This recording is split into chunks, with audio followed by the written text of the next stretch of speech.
ஹரே கிருஷ்ணா. இயற்கையின் சட்டங்கள், கடவுளும் கர்ம விதிகளும், ஆன்மீக கல்வியும் பௌதீக கல்வியும். உண்மையான கல்விக்கு எதிரானவற்றை வளர்ப்பவர்கள் அறியாமையின் இருண்ட பிரதேசத்தினுள் நுழைவார்கள் என்று ஈஷோபனிஷத் கூறுகின்றது. இரண்டு வகையான கல்வி உண்டு, பௌதீகம் மற்றும் ஆன்மீகம். பௌதீக கல்வி ஜட வித்யா எனப்படும். ஜட என்பது நகர முடியாத பொருளை குறிக்கும். ஆன்மாவினால் நகர முடியும். நமது உடல் ஜடமும் ஆன்மாவும் கலந்த கலவையாகும். ஆன்மா இருக்கும் வரை உடல் நகரக்கூடும். உதாரணமாக, ஒரு மனிதனின் பேண்டும் சட்டையும் அதனை அவன் அணிந்திருக்கும் வரை நகர்ந்து கொண்டிருக்கும். பேண்டும் சட்டையும் தானாக நகருவதாக தோன்றலாம், ஆனால் உண்மையில் அவற்றை நகரும்படி செய்வது உடலே. அதுபோலவே ஆத்மா இந்த உடலை நகர்த்துவதால் இந்த உடல் நகருகின்றது. மற்றொரு உதாரணம் கார். ஓட்டுநர் நகர்த்துவதன் காரணத்தால் கார் நகருகின்றது. கார் தானாக இயங்குவதாக முட்டாள் மட்டுமே எண்ணுவான். அற்புதமான இயந்திர அமைப்பிற்கு மத்தியிலும் கார் தானாக நகர முடியாது. மக்களுக்கு ஜட வித்யா, பௌதிக கல்வி மட்டுமே அளிக்கப்பட்டிருப்பதால் இந்த ஜட இயற்கையின் செயல்கள், இயக்கங்கள் மற்றும் தோற்றங்கள் போன்ற பல்வேறு அற்புதமான விஷயங்கள் தானாக நடைபெறுவதாக அவர்கள் நினைக்கின்றனர். நாம் கடற்கரையில் இருக்கும் போது அலைகள் நகருவதை காண்கிறோம். ஆனால் அந்த அலைகள் தானாக நகருவதில்லை. காற்று அவற்றை நகர்த்துகின்றது. மேலும் ஏதோ ஒன்று காற்றினை நகர்த்துகின்றது. இவ்வழியில் நீங்கள் சென்றால் இறுதியில் எல்லா காரணங்களுக்கும் காரணமான கிருஷ்ணரை கண்டறிவீர்கள். இறுதியான காரணத்தை தேடுவதே உண்மையான கல்வி.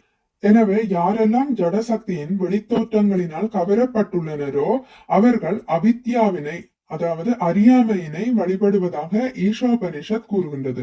கார் மற்றும் விமானம் போன்றவை எவ்வாறு இயங்குகின்றது என்பதை புரிந்து கொள்வதற்காக நவீன நாகரிகத்தில் மாபெரும் தொழில்நுட்ப கல்லூரிகள் உள்ளன.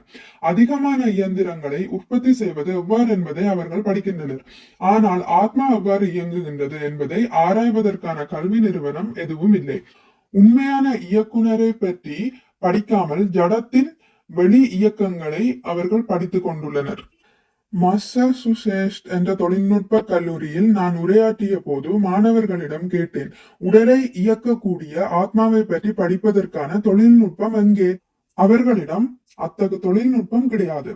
அவர்களது கல்வி வெறும் ஜட வித்யாவாக இருப்பதால் அவர்களால் திருப்திகரமான பதிலை தர இயலவில்லை. அத்தகைய பௌதிக கல்வியின் முன்னேற்றத்தில் ஈடுபட்டிருப்பவர்கள் வாழ்வின் இருண்ட பிரதேசத்தினுள் நுழைவர் என்று ஈஷோபனிஷத் கூறுகின்றது. எனவே உலகின் எந்த பகுதியிலும் முறையான ஆன்மீக கல்விக்கான ஏற்பாடு இல்லாத காரணத்தினால் தற்கால நாகரிகம் மிகவும் அபாயகரமான சூழ்நிலையில் உள்ளது. இவ்வாறாக மனித சமுதாயம் வாழ்வின் இருண்ட பகுதியை நோக்கி தள்ளப்படுகின்றது. தனது பாடல் ஒன்றில் ஸ்ரீல பக்தி வினோத தாகூரர் பௌதிக கல்வி என்பது மாயையின் மற்றொரு தோற்றமே என்று தெரிவித்துள்ளார். நாம் எந்த அளவிற்கு பௌதிக கல்வியில் முன்னேற்றம் பெறுகின்றோமோ அந்த அளவிற்கு இறைவனை புரிந்து கொள்வதற்கான தன்மை பாதிக்கப்படும். இறுதியில் நாம் கடவுள் இறந்து விட்டார் என்று அறிவிப்போம். இவை அனைத்தும் அறியாமையையும் இருளையுமே காட்டுகின்றன. எனவே பௌதிகவாதிகள் இருட்டினுள் தள்ளப்படுவது நிச்சயமே. ஆனால் மற்றொரு வகுப்பினர் உள்ளனர். பெயரளவிலான தத்துவவாதிகள், மனக்கற்பனையாளர்கள், மதவாதிகள் மற்றும் யோகிகள். இவர்கள் கிருஷ்ணரை மறுப்பதன் காரணத்தினால் மேலும் இருண்ட பிரதேசத்தினுள் செல்கின்றனர். அவர்கள் ஆன்மீக அறிவை வளர்ப்பது போன்று நடிக்கின்றனர். ஆனால் அவர்களிடம் இறைவனை பற்றிய, கிருஷ்ணரை பற்றிய எந்த ஒரு தகவலும் இல்லை. அவர்களது போதனைகள் முழுமையான பௌதிகவாதிகளை காட்டிலும் மிகவும் அபாயகரமானவை. ஏனெனில் அவர்கள் உண்மையான ஆன்மீக கல்வியை அளிக்கின்றனர் என்று மக்களை நம்ப வைப்பதன் மூலம் அவர்களை தவறாக வழிநடத்துகின்றனர். தியானம் செய்தால் போதும், தானே கடவுள் என்பதை நீயே உணர்ந்து கொள்வாய் என்ற கருத்துடன் அவர்களால் கற்றுத்தரப்படும் பேரளவிலான யோக வழிமுறை மக்களை தவறாக வழிநடத்தக்கூடியதாகும். கடவுளாக ஆவதற்கு கிருஷ்ணர் என்றும் தியானம் செய்ததில்லை. அவர் தனது பிறப்பிலிருந்தே கடவுளாக விளங்கினார். 3 மாத குழந்தையாக இருந்த போது பூதனா என்ற அரக்கி அவரை அணுகினாள். மார்பின் பாலுடன் சேர்த்து அவளது மூச்சு காற்றினையும் கிருஷ்ணர் உறிஞ்சிவிட்டார். அவரே கடவுள். அபத்தமான பெயரளவு யோகிகள், நீ அப்படியே மௌனமாக அமைதியாக இரு, கடவுளாகி விடுவாய் என்று கற்றுத்தருகின்றனர். நான் எப்படி அமைதியாக இருக்க முடியும்? அமைதியாக ஆவதற்கு சாத்தியம் உண்டா? இல்லை. அத்தகைய வாய்ப்பு இல்லவே இல்லை. விருப்பமற்றவனாக மாறிவிடு. நீ கடவுளாகி விடலாம், நான் அப்படி விருப்பமற்றவனாக மாறுவது, இவை அனைத்தும் வெற்று பேச்சுகள். நாம் விருப்பமற்றவர்களாக ஆக முடியாது, அமைதியாக இருக்க முடியாது. ஆனால் நமது ஆசைகளையும் செயல்களையும் தூய்மைப்படுத்த முடியும். இதுவே உண்மையான அறிவு.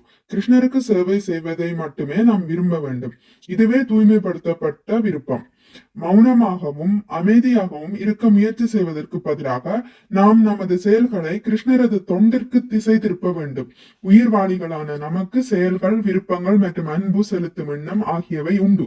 ஆனால் அவை தற்போது தவறாக வழிநடத்தப்பட்டுள்ளன. நாம் அவற்றை கிருஷ்ணரது தொண்டில் திசை திருப்பினால் அதுவே கல்வியின் பக்குவ நிலையாகும். நீங்கள் பௌதீக கல்வியில் முன்னேற்றம் பெறக்கூடாது என்று நாங்கள் கூறவில்லை. நீங்கள் முன்னேற்றம் பெறலாம், ஆனால் அதே சமயத்தில் நீங்கள் கிருஷ்ண பக்தனாகவும் ஆக வேண்டும். இதுவே எமது செய்தி. நீங்கள் கார்களை தயாரிக்க கூடாது என்று நாங்கள் சொல்லவில்லை. நீங்கள் இந்த கார்களை தயாரித்துள்ளீர், தற்போது இவற்றை கிருஷ்ணரின் தொண்டில் ஈடுபடுத்துங்கள் என்று நாங்கள் கூறுகிறோம். இதுவே எங்களது வேண்டுகோள். எனவே கல்வி என்பது அவசியம், ஆனால் அது வெறும் பௌதீக கல்வியாக கிருஷ்ண உணர்வின்றி இருந்தால் அது மிகவும் அபாயகரமானது. இதுவே ஈசோபனிஷத்தின் போதனையாகும். ஹரே கிருஷ்ணா. அடுத்த பதிவில் அறிவும் அறியாமையும் என்பதை பற்றி வாசிப்போம். ஹரே கிருஷ்ணா. உங்களுக்கு இந்த வீடியோ பிடித்திருந்தால் லைக் பண்ணுங்கள், ஷேர் பண்ணுங்கள், சப்ஸ்கிரைப் பண்ணுங்கள். நோட்டிபிகேஷன் பெல்லை அழுத்துவதன் மூலம் அடுத்த பதிவுகள் உங்களை வந்தடையும். பகவான் ஸ்ரீ கிருஷ்ணரை பற்றி கேட்டு மகிழ்வோம். ஹரே கிருஷ்ணா.